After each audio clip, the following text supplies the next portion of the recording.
14 वर्ष की उम्र में काम वासना शुरू होती, पकती, और 42 वर्ष की उम्र में अपने आप समाप्त हो जाए, अगर व्यक्ति स्वीकार करके शांति से आनंद पूर्वक जिए, अपने आप समाप्त हो जाए। हर 7 वर्ष में परिवर्तन होते। पहले 7 वर्ष में वासना बिल्कुल ही छिपी होती। 7 वर्ष से 14 वर्ष की उम्र में हल्की हल्की झलकें आनी शुरू होती।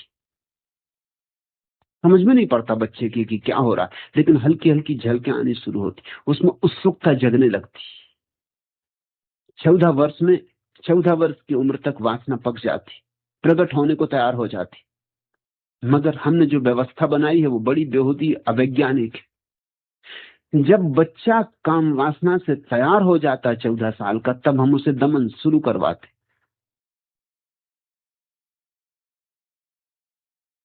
विवाह तो होगा 24 साल में कि 25 साल में कि 30 साल में।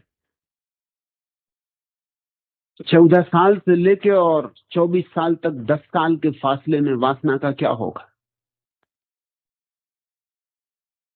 दबाएगा बच्चा और दबाने से रुग्ण होगा, तो वासना स्वप्न में प्रविष्ट हो जाएगी, या कोई विकृत प्रक्रिया पकड़ लेगा वासना को प्रकट करने की। यह तुम्हें जान लेना चाहिए कि 18 वर्ष की उम्र में वासना सबसे प्रबल वेग लेती, 17.5 वर्ष की उम्र में ठीक, क्योंकि 14 वर्ष से 21 वर्ष के ठीक मध्य में वासना सर्वाधिक प्रबल होती। उतनी प्रबल फिर कभी नहीं होगी, और उसी वक्त हम दमन करवा रहे हैं। उसी वक्त हम कह रहे हैं कि अभी पढ़ाई में मन लगाओ। उसी वक्त हम कह रहे हैं कि अभी तो राम भजन करो। उसी वक्त हम दमाने का सारा उपाय कर रहे हैं। फिर तुम्हारे बच्चे अगर विकृत हो जाते हैं, और एक दफे विकृति पकड़ ले तो आसानी से नहीं छूटती। ध्यान रखना, जो प्राकृतिक है वो आसानी से उसके पार जाया जा सकता है, जो अप्राकृतिक है उसके पार जाना कठिन हो जाता है। अप्राकृतिक जटिल हो जाता है, और अप्रकृति पैदा हो जानी स्वाभाविक है। 1000 तरह की विकृतियां संभव है, और सारी मनुष्य जाति विकृति से भर गई। 24 या 25 साल या 26 साल, या जैसे जैसे सभ्यता आगे जा रही, उम्र बढ़ती जा रही विवाह की, क्योंकि इतनी शिक्षा पूरी होगी तब विवाह। 25 साल और 30 साल के बीच में कभी विवाह होगा। अब मजा यह है कि वासना उतार पर हो गई, तब विवाह होगा। जब वासना अपने उद्दाम वेग में थी तब विवाह ना हुआ। अब वासना का वेग क्षीण होने लगा। 17.5 वर्ष में सबसे ऊंचा शिखर छूती है वासना। ये मैं वैज्ञानिक शोध की बात कर रहा हूं, और फिर उसके बाद उतार शुरू हो जाता। 5-7 साल में जब उतार हो गया, फिर विवाह होगा। अब विवाह में संभोग तो होगा, लेकिन संभोग से तृप्ति नहीं होगी। वह तृप्ति हो सकती थी 17.5 साल की उम्र में, अब नहीं हो सकती। अब वेग ही नहीं है इतना कि तृप्ति हो सके। अब भूख ही इतनी गहरी नहीं है कि तृप्ति हो सके। अब तुम्हारी वासना फुसफुसी हो गई। अब ये फुसफुसी वासना जिंदगी भर पीछा करेगी। तृप्त हो गई होती तो कभी तुम इसके छूट गए होते, कभी के छूट गए होते, मगर तृप्त नहीं हो पाएगी। और हर बार जब वासना में उतरोगे, आनंद तो कोई भी अनुभव नहीं होगा, और विषाद अनुभव होगा पीछे, कि शक्ति भी खोई, कुछ पाया भी नहीं। ये कैसी पशुता में मैं उतरता हूं। तो निंदा और घनी होती जाएगी। जितनी निंदा घनी होगी, उतने ही तुम उतरोगे तो जरूर, और अपने को चाहोगे कि ना उतरता तो अच्छा था। तुम्हारे भीतर विरोध खड़ा हो जाएगा, द्वंद्व खड़ा हो जाएगा। एक हिस्सा जाएगा और एक हिस्सा खींचेगा। ये ऐसा हुआ जैसे बैलगाड़ी में दोनों तरफ बैल जोत दिए और लगे फटकारने बैलों को दोनों तरफ। बैलगाड़ी के अस्थि पंजर उखड़ जाएंगे। वही तुम्हारी दशा हो गई, वही सारी मनुष्यता की दशा हो गई। तृप्ति से मुक्ति संभव है, अतृप्ति से कभी कोई मुक्त नहीं होता। अब रोज रोज तुम्हारी वासना क्षीण होती जाएगी और रोज रोज तुम्हारा विषाद घना होता जाएगा। अब 42 वर्ष में तो क्या, 82 वर्ष में भी छुटकारा संभव नहीं। अब तो तुम मरते दम तक वासना में ही दबे दबे मरोगे। और तब तुम्हें पंडितों, पुरोहितों, साधु संतों की बातें बिल्कुल ठीक मालूम होंगी। ये समझने की कोशिश करो, क्योंकि वो कहते हैं कि वासना सिर्फ दुख है, और तुम्हारा अनुभव भी कहेगा कि हां दुख है। अब ये बड़ा अद्भुत तर्क हो गया। उन्हीं ने ऐसा जाल रचा कि वासना दुख हो जाए, और तुम्हारा भी अनुभव अब यही कहेगा कि वासना दुख है। तो संत ठीक ही कहते। तुम कहोगे किससे कह रहे हैं आप? और लोग समझते हैं कि उन्होंने बच्चे पैदा कर लिए, इसलिए उन्होंने वासना को जाना है।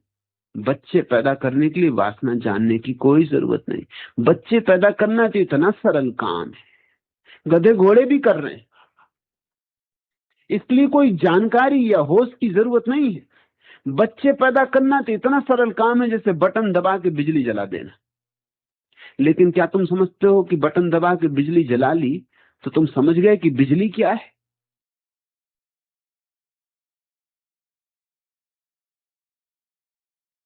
बिजली क्या है ये तुम नहीं समझ जाओगे बटन दबाने से।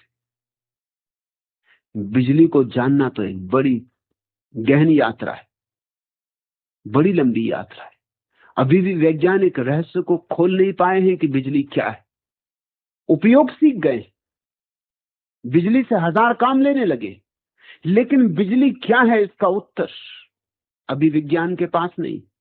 और काम वासना जीवंत बिजली है, जीवंत विद्युत है। वो विद्युत का और भी ऊपरी, और भी आगे का कदम है, आगे का पड़ाव है। अभी तो भौतिक विद्युत का भी रहस्य नहीं खुल पाया है, तो जैविक विद्युत का, बायोलॉजिकल इलेक्ट्रिसिटी का रहस्य तो अभी बहुत दूर है। अभी तो उस पर काम भी शुरू नहीं हुआ है। लेकिन कोई बच्चे पैदा कर लेता, बच्चे तो तुम दर्जनों पैदा कर लेते। जितना नासमझ आदमी हो उतने बच्चे पैदा कर लेता। बच्चे पैदा करने में क्या है? लेकिन बच्चे पैदा करने वाला सोचने लगता है कि मैं वासना को जानता हूं, और छुटकारा नहीं हुआ अभी तक। वासना को तुम नहीं जानते। वासना को जानने का शास्त्र है, वासना को जानने की कला है। उसी कला का नाम तंत्र है। उसके बड़े सूक्ष्म उपाय हैं, विधियां हैं। वासना तो नरक है, हालांकि नरक कह कह के वो मुक्त नहीं हुए। राधा रमन, तुम्हारी अवस्था तुम्हारी ही नहीं है, करीब करीब 99% मनुष्यता की। और जैसे तुम कहते हो कि मैं हृदय की वेदना व्यक्त करना चाहता हूं, जो कि मैंने आज तक किसी से व्यक्त नहीं की, ऐसे ही और भी लोग हैं जो किसी से व्यक्त नहीं कर रहे हैं। करें भी क्या? अपना रोना क्या रोना, और अपना रोना रोएंगे तो लोग हंसेंगे। मजा ये है, अगर तुम किसी से कहोगे कि मैं प्रौढ़ हो गया और वासना से मुक्त नहीं हुआ, तो वो कहेगा अरे अभी तक वासना से मुक्त नहीं हुए। वो ऐसा दिखाएगा जैसे वो तो मुक्त हो गया है। वो ये मौका नहीं छोड़ सकता कि अपने को तुमसे ऊपर रख ले, और तुम्हें ऐसा दीन कर देगा, ऐसा हीन कर देगा कि कहने से सार क्या है। तुम जाके किसी साधु सन्यासी को कहोगे कि मैं भी वासना से मुक्त नहीं हुआ, तो वो कहेगा पशु हो तुम, नारकी हो तुम, कीड़े हो तुम। वो तुम्हें गालियां देगा। तो कहने में सार क्या है? छुपाए रहो अपने दर्द को, छुपाए छुपाए मर जाओ। तुम तो ईमानदार आदमी हो कि तुमने ये निवेदन कर दिया, लेकिन 99% आदमियों की यही अवस्था है। कहते नहीं किसी से, कहना क्या है? कौन समझेगा? लोग हंसेंगे, उल्टे लोग उल्टे अपमान करेंगे। तुम्हारी प्रतिष्ठा होगी कुछ तो वो भी गिर जाएगी।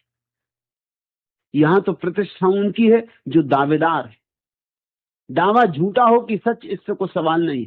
दावा ऐसा हो कि कोई उसमें भूल चूक ना पकड़ पाए। बस वासना है भीतर तो रहने दो, बाहर तो ज्ञान की चर्चा करो, वेद की ऋचाएं उद्धृत करो, बाहर तो ब्रह्मचर्य की चर्चा करो।